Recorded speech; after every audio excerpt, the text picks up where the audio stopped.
black and gold fans, college football fans. Welcome in and welcome back to the Touchdown Black and Gold vlog. This is my instant reaction and recap to Iowa's loss 9-6. That's right. That's not a gaffe or a misprint. A 9-6 loss to Illinois last night in Champaign-Urbana. Woo! Okay, well, my initial thoughts on this game. Okay, first and foremost, I have got to say congratulations to the Fighting Illini, to the program, the fans, the alums. A lot of my fellow friends, personal friends, family members are Illinois fans or grads.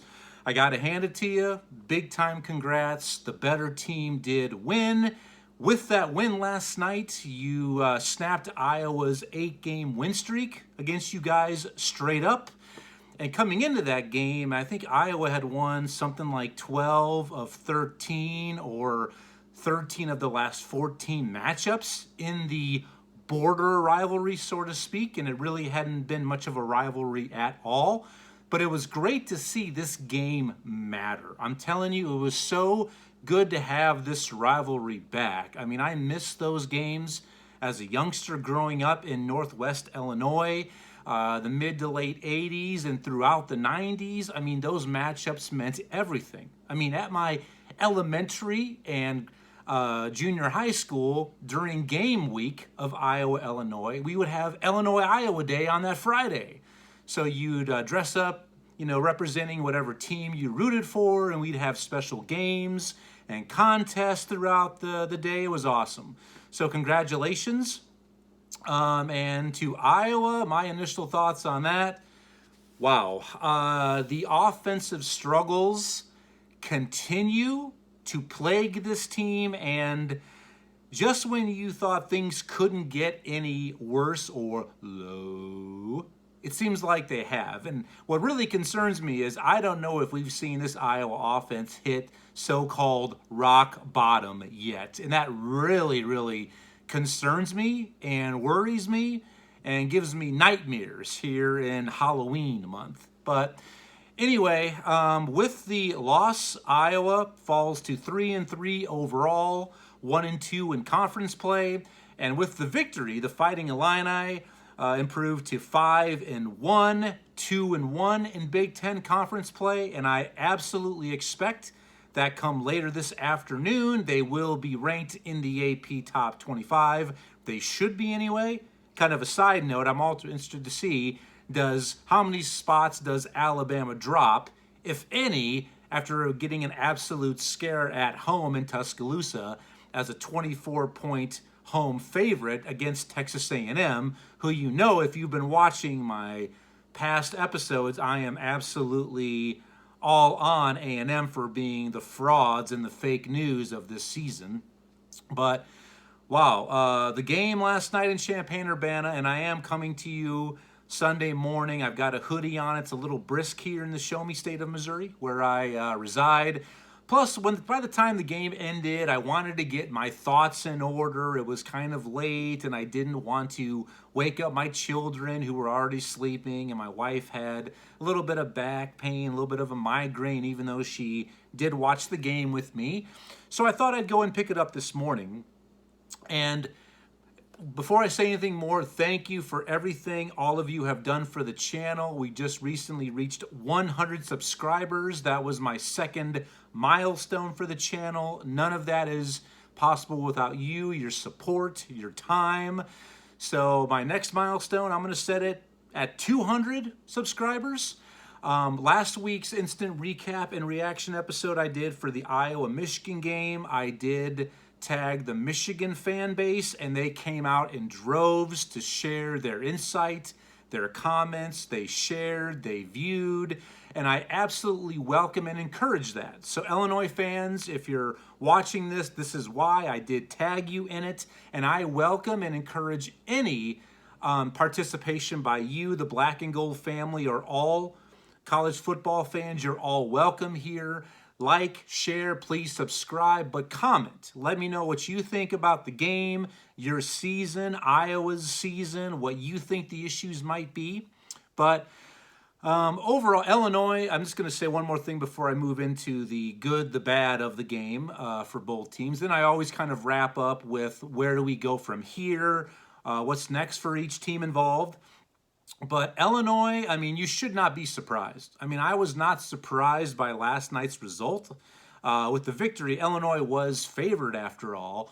But, I mean, they absolutely out-Iowa'd Iowa. And a lot of that comes down to the head coach, Coach Brett Bielema, who I have been nothing but high on. If you did not see my episode last year, actually, it was my first ever episode, I believe, here on the Touchdown Black and Gold vlog. I went through the best off-season coaching hires, preseason last season, and I said right there on that episode, like the Joker, I'm a man of my word.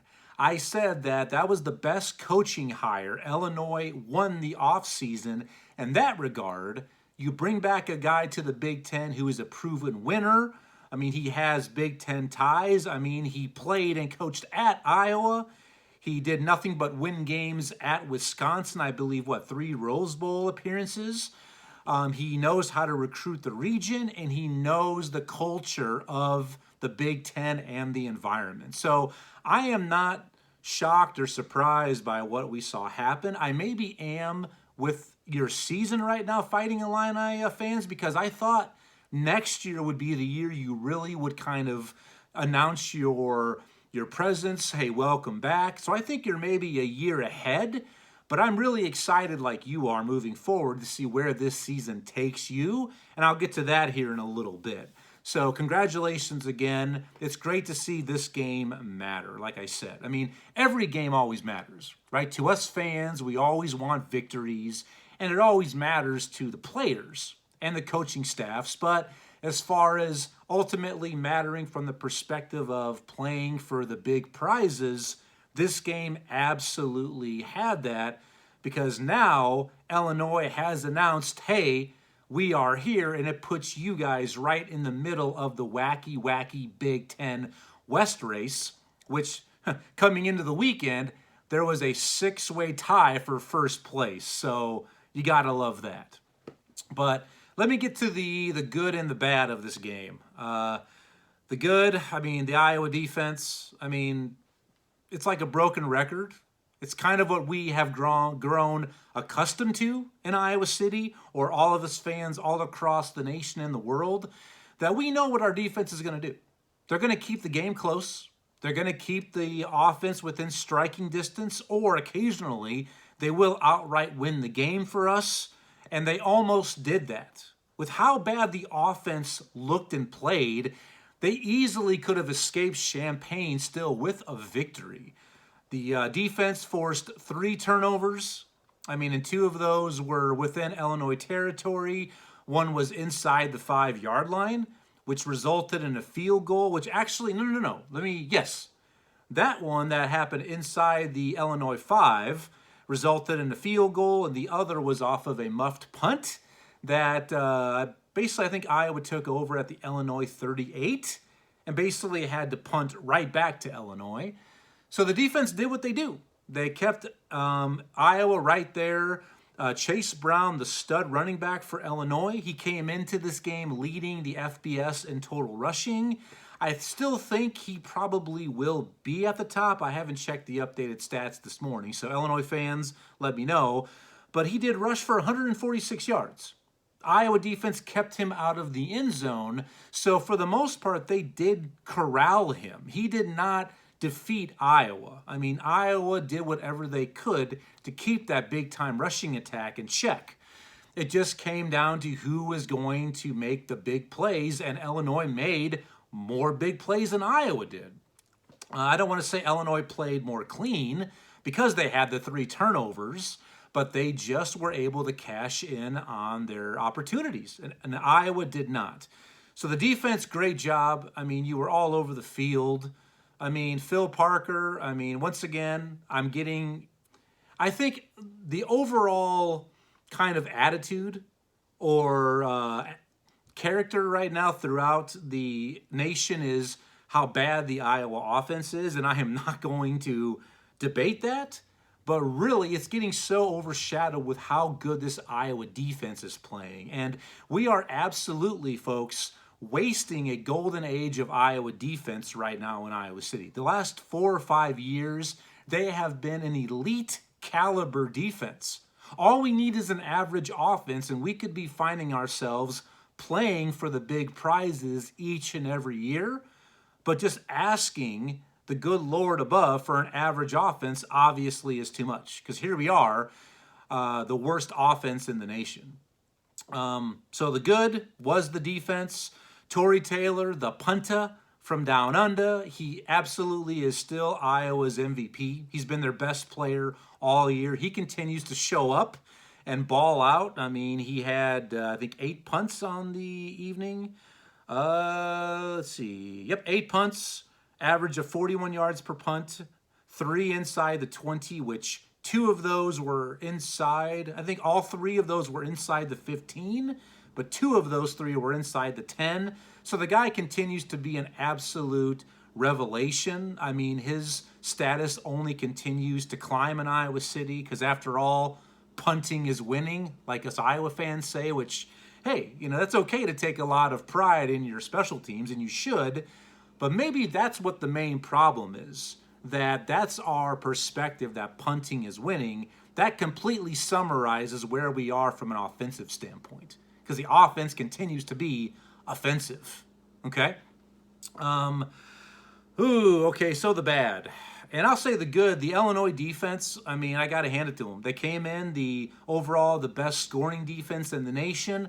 I looked at that and said, well, who have they really played? I mean, last week holding Wisconsin to 2. That's right, 2 total rushing yards. Not yards per rush, mind you, but 2 overall. I thought maybe that's just an anomaly, but wow, they absolutely looked the part. I mean, that's exactly what Coach Bielema wants. Win the lines of scrimmage and don't make mistakes. You don't have to score 40 points a game. That's not what Illinois' long-term goal is. I mean, absolutely, would you take that? You bet your ass you would, and so would we as Iowa fans. But you're basically just going to wear teams down and make them be the ones who make mistakes. Time of possession, ball control, and just cash in on your opportunities. So that was good. I mean, their defense, their offense, even when they lost some key injuries. And I'm going to get to this right now. The Iowa offense putting up 6 points. I mean, by my account, 6 games into the season, the Iowa offense has only scored 6 total touchdowns, passing and rushing. I mean, that's hard to believe, but it is a fact. It might even be 5. I think it's 6, though, from what I counted. If that's a mistake, let me know. Like, share, comment, rate, subscribe. Please subscribe. But it was so painful watching the Iowa offense last night. I mean, and it didn't really help that I was still in a little bit of pain. If you watched my Week 6 preview and picks episode, I did share with you guys. I got snipped on Friday. So it was a little bit of pain already, but way more painful watching this offense try to execute. But overall, it went really good. I'm feeling fine. And for any of you fellas out there who have any anxiety or you're on the fence about that procedure, trust me, it wasn't bad at all. I know there's some anxiety and worry about messing with the nether region, but it's okay. Trust me. But the Iowa offense, wow. I mean, Spencer Petras, I look at his stats. I think he was 18 of 36. So completion percentage, I mean, not bad. Only threw for 170 yards, 0 touchdowns, and 1 interception, which that one really wasn't his fault. It was with about 2 minutes left in the fourth quarter, and it was the ball was tipped as it was being released, and it floated on him and intercepted right into the arms of an Illinois defensive back, and I'm going to get to that one here in a little bit because I got something else to say about that interception. 170 yards just ain't going to cut it. But I got to say this, and does Spencer Petras deserve a lot of Iowa talkback? A lot of people, a lot of fans of Iowa right now are up in arms. They're angry, pissed off. Do I understand why? Of course I do. I'm a fan. I see it, but me, I am not that fan. Am I absolutely frustrated with it? Yeah. Am I disappointed? Oh, yeah.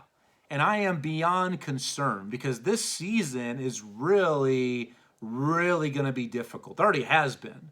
And I'll explain to you why I think it's going to be even more difficult. So I still support the team. I'm not one of those Iowa fans that you hear saying right now on message boards or sound bites of, oh, I'm going to sell my tickets. I'm not going to show up. I'm not going to watch. That's bullshit.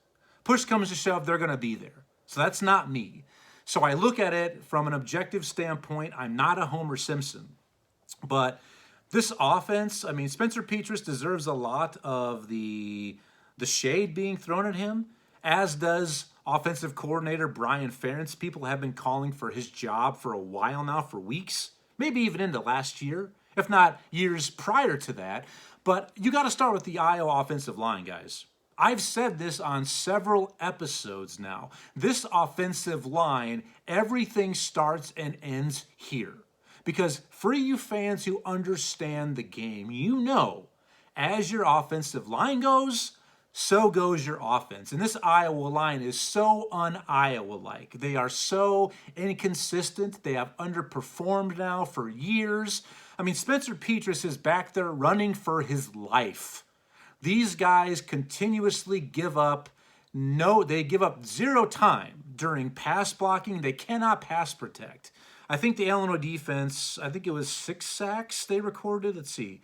5 sacks for the Illinois defense and 11. That's a big number. 11 tackles for a loss. Anytime it was a passing opportunity for Iowa, you had multiple defenders in the backfield within 2 to 3 seconds. You have to give ample time for a quarterback to go through their progressions. I don't care who you trot out there, whether it's Spencer Petras or Alex Padilla, who a lot of people are saying he's got to get in there, make a quarterback change, or even Joey Labus. If you don't fix this offensive line, it's going to be the same result. I'm telling you that.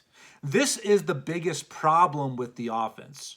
And what compounds the issue, and I've said this too previously, is Spencer Petras is not mobile. I mean, granted, he had a pretty good scamper, a little scramble late in the fourth quarter and got absolutely rocked by Chase Brown late in the game. I was surprised he was able to continue. At least he wasn't taken out and evaluated for concussions, but he cannot run. So when you have a line that is that porous, that can't protect or stop any rush, with a guy who can't move, who's very Statue of Liberty-like, it's going to be problems.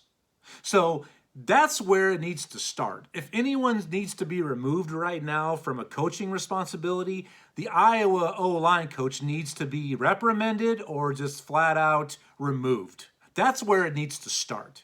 But do I expect any of that to happen? I just don't. And I think continuously a lot of heat is being put on Brian Ferentz, but I've said this too, and you can agree or disagree with me, comment, like, subscribe, share, is he is running his daddy's offense. Coach Kirk Ferentz is still controlling this offense. This is the offensive scheme he wants to have. I mean, ask yourself, this is his, 24th season now at the helm of the Iowa sideline? When have we not seen an offense that schemes like this? This is what they are. This is who we thought they were. This is who Iowa is. He is running the head coach's offense. I think more needs to be shifted to the head coach, because if the offensive coordinator wasn't last name of Ferentz, the son, a lot more heat would be right now talked about Kirk Ferentz and not the son, the OC, Brian Ferentz. So this offense is almost unwatchable. It just is. Rushing, I mean, they rushed for what? 1.7 yards per rush last night. Granted, I'm not taking anything away from the Illinois defense. They're very sound. They are legit. But 1.7 yards per rush, I mean, that just ain't, that's not good. That's UGLY, ugly, you ain't got no alibi. It's just bad. So let's see. Yeah, 1.7 yards, 52 yards total rushing. I mean, and just awful penalties. And most of those penalties revolved around the awful, bad Iowa offensive line. I mean, they continue just to not get out of their own way. I mean, just suspect playing call, which that is on offensive coordinator Brian Ferentz, with doing this trickery, this reverse when you're at the Illinois 7-yard line and then you get like a 9-yard sack or 10-yard. Come on. And just some of these play calls, I don't understand it. Yeah, so right now, I mean, this is what it is, guys. I think we've seen the absolute ceiling of Spencer Petras. I don't think he's going to get any better, but I can't put it all on him. He can't escape. He's under duress, under fire, and when you see him on the sideline, you can tell in his eyes that he is shouldering a lot of the blame right now. A lot of this offense's just ugly performance. You can tell the guy wants more. I've never met him. I never will. I think he's a gamer, but it's not fair that he's taking most of that criticism and blame, but he does deserve some. But I don't think it's going to be any better. I don't care who you put out there right now. I think this is what we're going to have. I mean, we don't see how they practice. Joey Labas or Alex Padilla, maybe they just don't practice as well as Spencer Petras does. So I've been saying this. I don't think we're going to see a quarterback change. I just don't. And I'll talk about that more in the next segment here. But Sam Laporta, I got to say that, offensively had himself a career night, 9 receptions for 100 yards. I mean, the next great Iowa stud tight end. He'll be in the NFL next year, but unfortunately, he just doesn't have the opportunity to really showcase his skill set because of the Iowa offense. And I feel sorry for him. And that's a reason why I think my guy Charlie Jones left for Purdue, and he's only lighting it up. I mean, he got himself basically in a spot now to where he's going to be drafted as a wide receiver in the NFL. He will. But Illinois, wow, really good. I mean, and here's the thing. Illinois losing Tommy DeVito early, or actually late in the first quarter, if he stays in the game, you absolutely win this game. It's not going to be a blowout, but it's going to be closer on the scoreboard than you would think. It's probably like a 16-6, 20-6 outcome. Because I think Tommy DeVito is a better quarterback overall than Art Sikowski, or Sikowski, however you pronounce his last name. I apologize if I murdered that there. But with him being out, and then Illinois also lost one of, if not their best wide receiver in Isaiah Williams. Iowa still almost got out of Champaign with a victory. But still, the best team, the better team did win, and I'm really, really excited and happy for the Fighting Illini program. Welcome back. And like I said, I've got nothing but love for the Fighting Illini. It's never been one of those teams that I can say I despise. I don't use the word hate. That's way too harsh and too much. This is only college football, after all, folks. I don't use that term really hardly for anything or anybody or anyone, really, but especially not for college football. I respect all college football fans and programs. But so where do we go from here? Now, this is what this game meant. Iowa now sits there with 2 conference losses. They have a bye week, and then they have the pleasure of going to Columbus to take on Ohio State. That's great. Illinois, you have a huge game next week. You host Minnesota, and this is, to me, maybe the biggest game of the year now in the Big Ten West. Here's why. Illinois, you've already now defeated Wisconsin and Iowa. You have head-to-head tiebreakers, and I think this could be the first year ever in the history of the Big Ten since we went to divisions, whether East or West, legends or leaders. That was a terrible thing. That I think we're going to see a 3-loss conference division winner. I think that's easily going to happen. So it's going to come down to tiebreakers.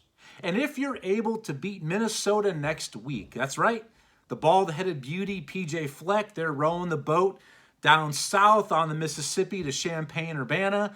If you take care of the Golden Gophers, you at that point, to me, are leading the pack towards the Big Ten West. You are. And you still host Purdue later this season. Right now, to me, after what happened last night in Champaign, is Iowa officially eliminated from the Big Ten West? Not officially, but they are. I mean, I assume they're going to lose in 2 weeks at Ohio State. A pretty strong assumption. There's their 3rd loss, and they still have to go on the road to Minnesota, to Purdue.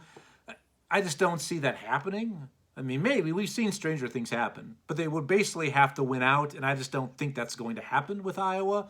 But Illinois, you win next week, too. You're sitting in great shape and you have to kind of keep pace. Right now, there's three teams that I think have a chance to win the Big Ten West. It's Illinois, Minnesota, and Purdue. And Purdue, if you remember, 2 weeks ago, went up to Minnesota and won in the Twin Cities, and followed that up with a big win yesterday on the road at Maryland. So they're sitting there with one conference loss like you are, Illinois, just like Minnesota is. So whoever wins next week's matchup, I think they at least, worst case scenario, pull neck and neck with Purdue. So after next week, it's going to be a little bit more clear to us who is really going to be the major contenders for the Big Ten West. Iowa, I mean, in looking at Iowa's schedule, I mean, wow. I see only 3 winnable games left, guys. I truly do. And I'm not being overzealous or that poor fan. I'm not. But three winnable games remain. I mean, home games all against Northwestern, Wisconsin, and Nebraska. But of those 3, only one do I really feel comfortable saying that should be a win is Northwestern. So basically, Iowa's looking at not getting bowl eligible, guys. They're just not. I don't, unless they can turn it around, it's going to be a long year. And whether you want to make a quarterback change now or an OC change, that ain't going to happen. But do you give, let's say, Alex Padilla the next 2 weeks to take the first team snaps, but then you cut him loose at Ohio State? Not a very good situation for him. I mean, you want to get a little bit of confidence, but maybe it's better. You say you take your lumps, but then maybe it's easier to win later on the road at Minnesota or at Purdue. Maybe. So I see both sides of it, but I just don't see that happening, guys. I don't. We're stuck with this. And also, too, I mentioned this about that interception. This is what was really awful about that interception, because under 2 minutes to go, Iowa's driving for a chance to a potential tying field goal or maybe a touchdown to maybe pull out the improbable win. But an Illinois rusher got around the outside like they did all night long, tipped the ball, like I said, when it was released, right to an Illinois receiver. Okay. Iowa still had 3 timeouts at that point, so chances were they were going to get one more shot, which they did on offense. But shortly after that happened, Petras runs to the sidelines. They show a little bit of the coverage on the field, and then it just zooms in on Spencer Petras and offensive coordinator Brian Ferentz laughing and smiling. Now, I don't know what led to that, but optically it was awful, okay? I know as coaches and as athletes, if you've ever played the game, that's what you want to do. After a bad situation, you want to maybe try to, bring your player back, help them keep their heads up. So maybe Brian Ferentz thought a little bit of humor, or maybe Spencer Petras said something funny, jokingly. I understand that, but that can't happen. That was an absolute awful look for those two at that time. Yeah. So the Big Ten West, wide open. Iowa, it's really going to be a long season for us, guys. And there's not going to be a coaching change. It's just not. So this is what it is. All we can do is either support like I am, try to find the good things and just see what transpires, or you can be the other side, the flip side, who's already saying, the sky is falling, hell's frozen over, blah, blah, blah for Iowa football. Try to be a good fan, right? Each to his own, but try to be a good fan. But everybody, please, Illinois fans, I'd love to hear from you, Iowa fans. And I actually did tag every other team's fan bases in the Big Ten West, because this is going to come down to it, guys. I think those are the 3 teams, once again, that have kind of separated themselves: Illinois, Minnesota, Purdue. Next tier, I think, is Wisconsin and Iowa. And the only 2 teams I think that aren't going to be factors is Nebraska and Northwestern. Even though Nebraska, yes, is tied for first right now, but you've beaten back-to-back games Indiana